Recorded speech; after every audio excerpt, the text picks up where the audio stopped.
Eleanor Roosevelt, do solemnly swear. I, Dwight D. Eisenhower, do solemnly swear. I, Barack Hussein Obama, do solemnly swear. That I will faithfully execute the office of President of the United States. The Constitution of the United States. The Constitution. The Constitution of the United States. So help me God.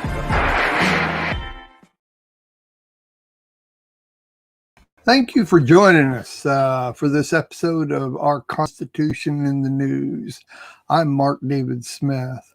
I'll be using several internet articles for my base outline in this report. Number one is titled "The Constitutional Convention is Closer Than You Think." It was posted February 28, 2019 by Abby Pizzell from coloradofiscal.org.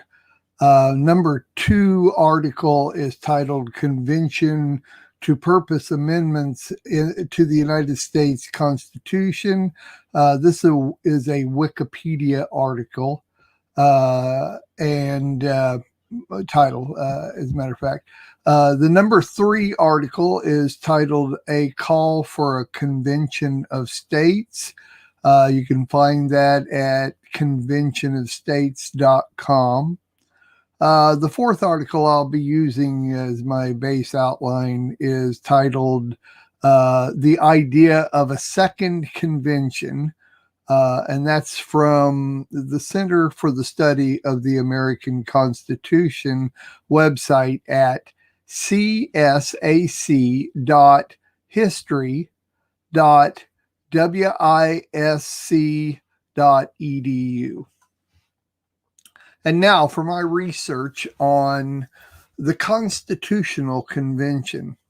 The first and only Constitutional Convention convened in 1787.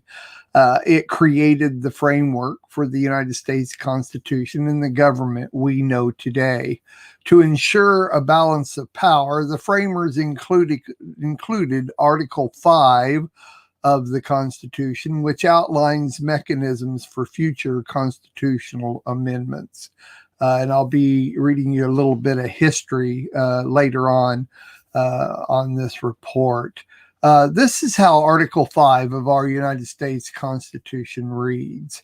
The Congress, whenever 2/3 of both houses shall deem it necessary, shall propose amendments to this Constitution, or on the application of the legislators of 2/3 of the several states, shall call a convention for proposing amendments, which, in either case, shall be valid to all intents and purposes as part of this Constitution, when ratified by the legislatures of 3/4 of the several states, or by conventions in 3/4 thereof, as the one or the other mode of ratification may be proposed by the Congress, provided that no amendment which may be prior to the year 1808 shall in any manner affect the first and fourth clauses in the 9th section of the first article, and that no state,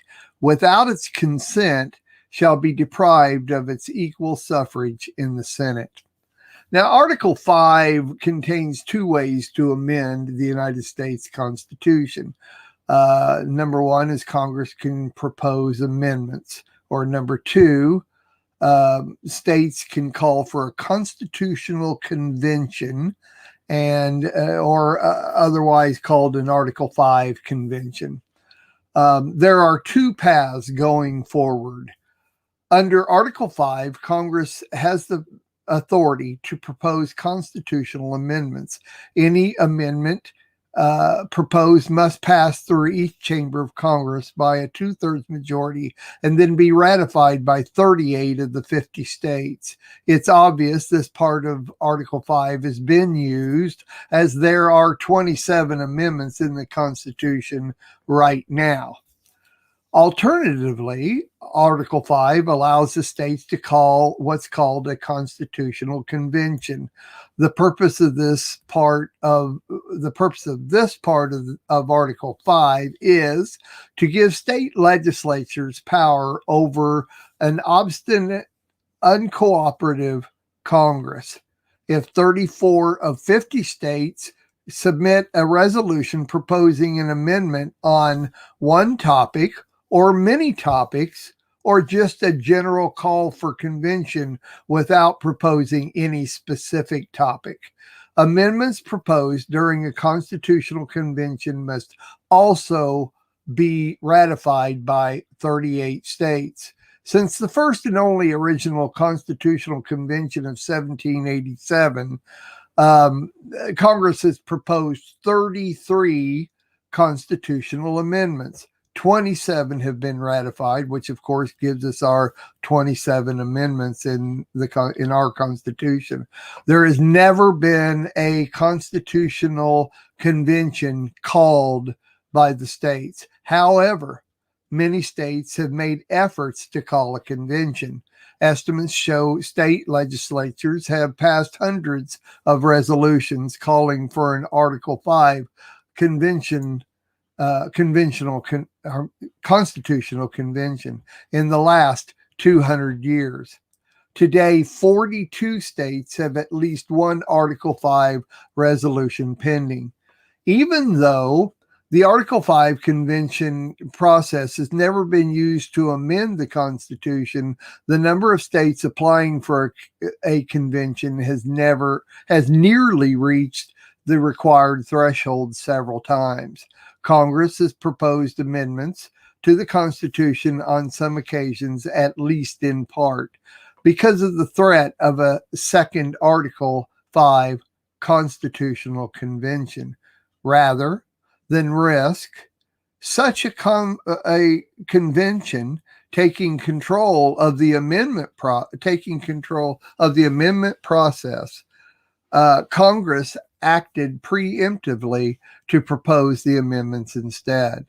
The Bill of Rights was one of the additions, which includes the first 10 amendments as well as the 27th Amendment. Both were proposed in part to ratify the Constitution. The Bill of Rights actually eliminated a proposed second constitutional convention. The idea for a second convention began late in the proceedings at the Philadelphia Convention in 1787. Prominent delegates espoused the idea of adding amendments and a Bill of Rights to the Constitution. These additions would be considered by a second convention prior to the implementation of the Constitution.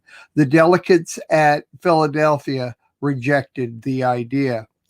While the Confederation Congress debated the transmittal of the Constitution to the states, Virginia delegate Richard Henry Lee proposed amendments to the Constitution. Congress rejected Lee's amendments. Lee later wrote to suggest another general convention to consider amendments prior to the Constitution's implementation. Congress again rejected Lee's amendments. In his inaugural address, President George Washington recommended that Congress propose a Bill of Rights. James Madison took the lead in advocating amendments in the U.S. House of Representatives. Both feared a second general convention and hoped that rights-type amendments proposed by Congress would scuttle all plans for a second convention that might radically alter the Constitution. Congress approved 12 amendments, mostly a list of rights, and sent them to the states for ratification. In doing so, a central issue that drove the desire for a second convention was eliminated. So basically, by putting in the Bill of Rights and the first 10 amendments and the 27th Amendment, they eliminated the process of doing a second constitutional convention. The first constitutional convention of 1787 is the one that gave us our Constitution. Article 5 efforts today. Every state except Hawaii has applied for an Article 5 convention at one time or another. The majority of such applications were made in the 20th century. The United States House of Representatives is in the process of building its own official count, which currently stands at over 120, with 35 states having current live calls that have not been rescinded. So what they're saying is there's 125 live calls to have a constitutional convention, 125 current submissions with 35 states that are standing right now. As I said before, to be able to call a constitutional convention, a new one, you would have to have 38 states, even though there are 120 different submissions to do this. Only 35 states have actually got that going right now. Nationally, several efforts are underway to call a constitutional convention. Interest in a convention spans the political spectrum, with support and opposition coming from both Democrats and Republicans. Some focus on a single topic, while others have multiple amendments based on broader topics. Of all the applications, a federal balanced budget amendment has gained the most traction, making it the most likely candidate to convene an Article 5 constitutional convention. Another effort led by the Convention of States project, found at conventionofstates.com, is working on a convening constitutional convention based on three topics: limiting the federal government's powers, restraining fiscal spending, and establishing term limits for members of Congress and other federal elected officials. According to The Economist, the Convention of States project passed its first resolution in 2014 and has since passed resolutions in 12 states. While the Convention of States project has passed fewer resolutions than the Balanced Budget Amendment Task Force, the group boasts 3 million volunteers nationally. So who is the Convention of States project? Taken from their website, and I quote, "A national effort to call a convention under Article 5 of the United States Constitution, restricted to proposing amendments that will impose fiscal restraints on the federal government, limit its power and jurisdiction, and impose term limits on its officials and members of Congress." So why call a convention of states? Simple: to bring back to the states and the people, to bring back the states and the people where it belongs. Unelected bureaucrats in Washington, D.C. shouldn't be allowed to make sweeping decisions that impact millions of Americans, but right now they do. So it all boils down to one question: who do you think should decide what's best for you and your family? You or the feds? We'd vote for the American people every single time. So what's a convention of states anyway? Our convention, this is from the Convention of States website, says our convention would only allow the states to discuss amendments that limit the power and jurisdiction of the federal government, impose fiscal restraints, and place term limits on federal officials. And so who's behind this? The American people. The Convention of States project is first and foremost a movement of grassroots citizens who are fed up with business as usual in DC. We're funded by thousands of everyday patriots who have committed their lives, fortunes, and sacred honor to protecting liberty for future generations. Now, as I was on the website, as you look at the first page there of everything that they talk about who they are, as you get towards the bottom of the page, listed on the website with their quotes are people such as the Honorable Jeb Bush, Mark Levine, Ben Shapiro, Senator Rand Paul, James O'Keefe, Sean Hannity, the Honorable Ben Carson, Sarah Palin, Dr. James Dobson, and many, many, many more. You can, if you're on that page, which is conventionofstates.com, you can take a look at all that they have to say. And at the bottom, you'll see all these different people that are a part of this project. So to sign up and be a part of this extremely worthy project, go to conventionofstates.com. Now, there are many positive and negative articles on the internet concerning today's use of the second part of Article 5.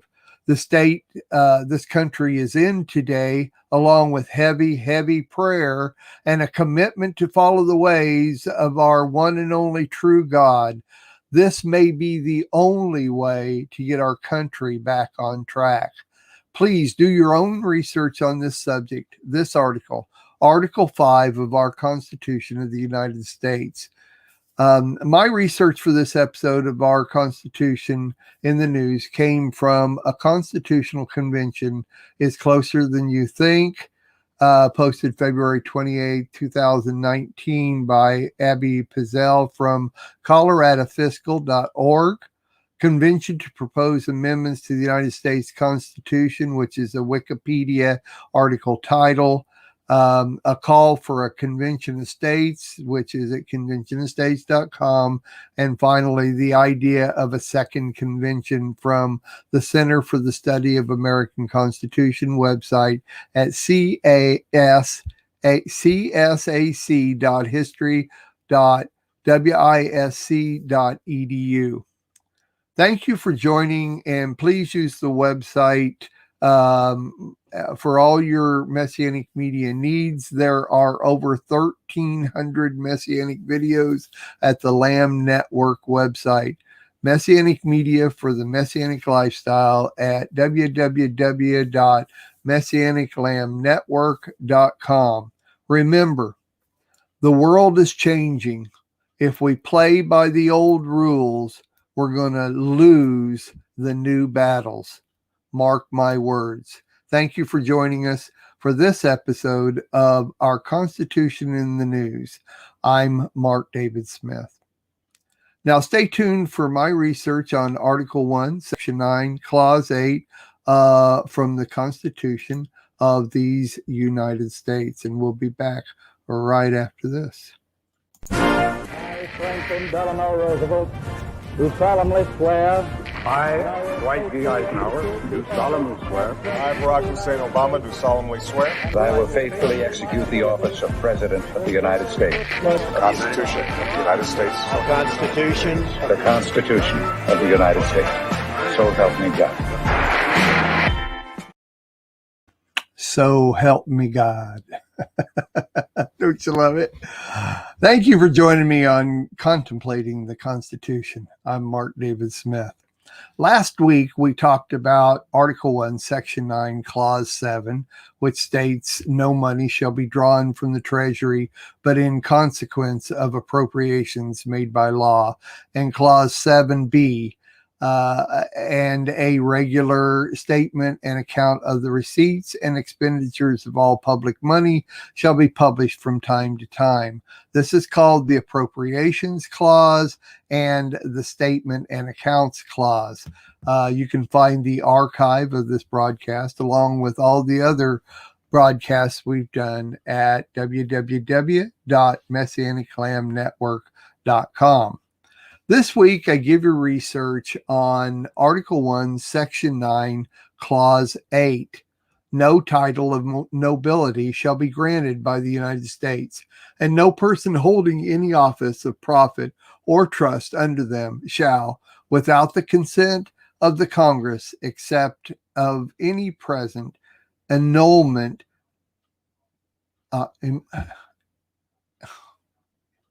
emolument, I cannot say that word, emolument, office or title of any kind whatever from any king, prince, or foreign state. I'm sorry about stumbling over that. It's funny. I've been searching this all week long, and I've said this word before, but when I come to it, it's so hard to pronounce. But basically, it's called the Foreign Emolument Clause. I'm sure I'm probably even pronouncing that wrong.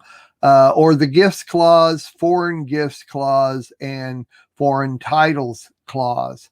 Emolument definition is a salary, fee, or profit from employment or office. Basically, this clause states that rejecting the monarchy of England, the Constitution also specifically prohibits Congress from granting a title of nobility to any person and prohibits public officials from accepting a title of nobility, office, or gift from any foreign country or monarch without congressional approval. Now, the original Constitution, or Confederate Constitution before the 1787 Constitution, had the same thing, only it worded a little bit different. And I'm going to give you a little background on this because it's really important to understand the times, the 1787, when they were going all over all this and putting this together. It's real important to understand what this was all about. And for this clause, my research is from Interactive Constitution at constitutioncenter.org, an article written by Zephyr Teachout and Seth Barrett Tillman will be my base outline. Between the 14th and 18th centuries, it was routine diplomatic practice for the royalty of a host country to give expensive gifts to departing foreign emissaries or diplomats at the end of their tenure in the host country. However, in the mid 17th century, remember our Constitution is written in 1787. In the mid 17th century, the Dutch enacted a rule forbidding their foreign ministers from taking any presents directly or indirectly in any manner or way whatever. This was motivated by a fear of corruption. This new rule was alien to customary international relations, and it was strongly criticized by Abraham de Wickevoort, one of the more well-known Dutch political writers. Wickevoort wrote, and I quote, "The custom of making a present is so well established that it is of as great an extent as the law of nations itself.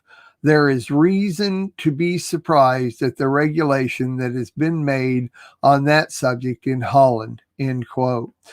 The new Americans were interested in Wickevoort's principles, even if they violated the sensibilities of kings or autocratic monarchs. The Articles of Confederation, which was America's first original national constitution, not the actual constitution we go by today, included a provision in Article 6 stating, "Nor shall any person holding any office of profit or trust under the United States, or any of them, accept any present emolument, office, or title of any kind whatever from any king, prince, or foreign state." This clause proved problematic in practice. Foreign powers gifted their departing American emissaries with the same kinds of gifts they had customarily given other diplomats. And the new Americans had to figure out how to square their American ban with the standard international practice. American diplomats squirmed under two conflicting desires. On the one hand, the desire to please their foreign hosts by accepting their gifts, and on the other, the desire to stay true to the new Constitution. When the King of France gave Benjamin Franklin a very expensive diamond-encrusted snuff box, there were some public murmurings, but the Articles of Congress ultimately permitted Franklin to keep the gift. When the Constitution of 1787, the one we use today, was debated and drafted by the Philadelphia Convention, early drafts had no provision akin to the Articles of Confederation's foreign emoluments clause. However, towards the end of the Constitution Convention, on August 23rd, 1787, Charles Pinckney urged the necessity of preserving foreign ministers and other officers of the U.S. independent or external influence, and he moved to insert a provision closely tracking the language in the Articles. Ultimately, Pinckney's provision became Article 1, Section 9, Clause 8, the one that we're talking about today. However, at the Virginia Ratifying Convention, Governor Edmund Randolph explained, and I quote, "This restriction was provided to prevent corruption. An accident which actually happened operated in producing the restriction. A box was presented to our ambassador by the king of our allies. It was thought proper, in order to exclude corruption and foreign influence, to prohibit anyone in office from receiving or holding any emoluments from foreign states," end quote. The foreign emoluments clause text that's in the Constitution we use today departed from the Confederation era predecessor in two distinct ways. First, the modern foreign emolument clause, like its predecessor, expressly permitted officers under the United States to accept gifts from foreign governments if those officers had the consent of Congress. Some believe that this subclause introduced a substantive change, but others believe that it is merely codified to prior practice of the Articles of Congress. The Articles of Confederation provision applied both to offices of profit or trust under the United States and also to offices of profit or trust under any state, whereas the Constitution's foreign emolument clause only applies to offices of profit or trust under the United States. You have to understand the difference is it's not that much, but it makes a world of difference.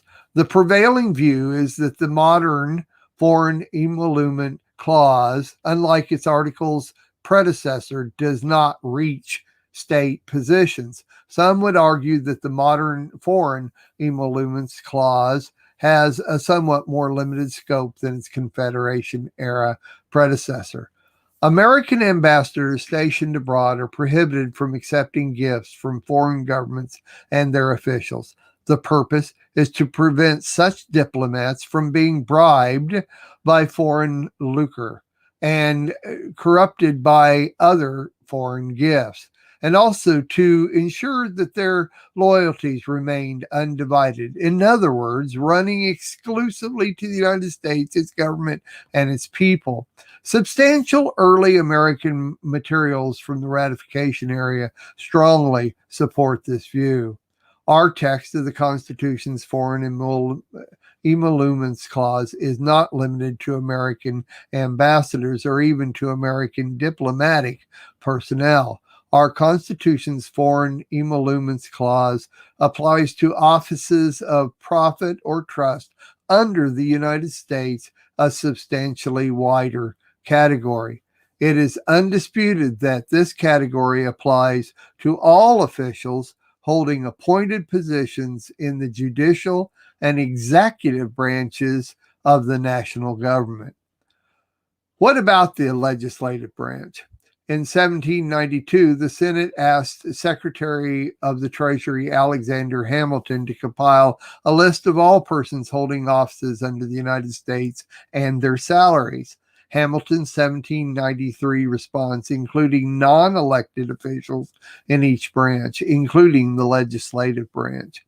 The question whether the Constitution's foreign emoluments clause reaches any or all federal elected positions, in other words, representatives, senators, vice president, president, and president-elector, proposes a different interpretive challenge. For example, Hamilton's list did not include members of Congress or any other elected state or federal positions. Likewise, George Washington, while president, accepted and kept 2 diplomatic gifts, but he never asked for or received congressional consent.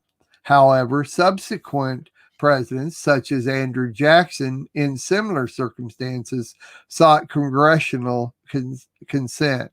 Whose practice should we rely on? It works both ways. The clause is important in its own right, but also for what it might signify about the framers of the Constitution and how they thought about corruption. The clause is a solid example and strong evidence of the radicalism of the original framers' anti-corruption commitment, a commitment that constitutionalized an anti-corruption rule, which flew directly in the face of international convention and made diplomacy more difficult for the new republic's officials.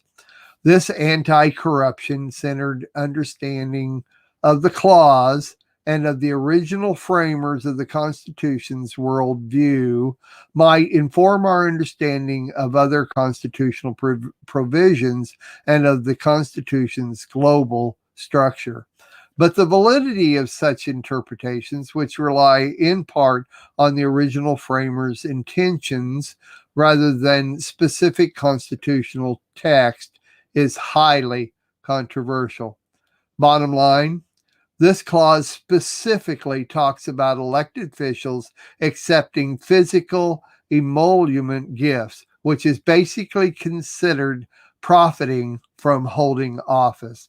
So, getting gifts from foreign nationals and then could be construed as the recipient giving favor to the gift giver. But what about the bribes brought forth by dangling an advancement or endorsements in front of the recipients instead of the actual gifted objects? Personally, I see no difference. This past week, we all heard of the impeachment proceedings, supported by a massive amount of people who stood behind the man being impeached. Is there ever any doubt that so many were enticed and or gifted to sway their opinion or vote? Remember, the world is changing. If we play by the old rules, we're going to lose the new battles. Mark my word. Again, my research came from, and I would like to thank Interactive Constitution at constitutioncenter.org, an article written by Zephyr Teachout and Seth Barrett Tillman. Next week, I'll give my research on Article 1, Section 10. We're done with Section 9 now. The text, for Article 1, Section 10 is no state shall enter into any treaty, alliance, or confederation, grant letters of marque and reprisal, coin money, emit bills of credit, make anything but gold and silver coin a tender in payment of debts, pass any bill of attainder, ex post facto law, or law impairing the obligation of contracts, or grant any title of nobility. No state shall, without the consent of the Congress, lay any imposts or duties on imports or exports, except what may be absolutely necessary for executing its inspection laws, and the net produce of all duties and imposts laid by any state on imports or exports shall be for the use of the Treasury of the United States, and all such laws shall be subject to the revision and control of the Congress. No state shall, without the consent of Congress, lay any duty of tonnage, keep troops or ships of war in time of peace, enter any agreement or compact with any other state or with a foreign power, or engage in war unless actually invaded or in such imminent danger as will not admit of delay. That's next week's Contemplating the Constitution. That's what I'll be discussing along with whatever new article that I come up with for our Constitution in the news. I'm Mark David Smith, and I just shared my research for Article 1, Section 9, Clause 8 on the Lamb Network original show, Contemplating the Constitution. Thank you all, and have a great week. We are richly blessed to bring you what we believe is the fullest, most diverse, yet up-to-date progressive teachings, discussion, and prayer programming you can find anywhere on this planet. Be sure to take the tour of the MessianicLambRadio.com website. I'm Susan Hoogie, thanking you for joining us on the Messianic Lamb Video Network. I, Franklin Delano Roosevelt, do solemnly swear. I, Dwight D. Eisenhower, do solemnly swear. I, Barack Hussein Obama, do solemnly swear. That I will faithfully execute the office of President of the United States. The Constitution of the United States. The Constitution of the United States. So help me God.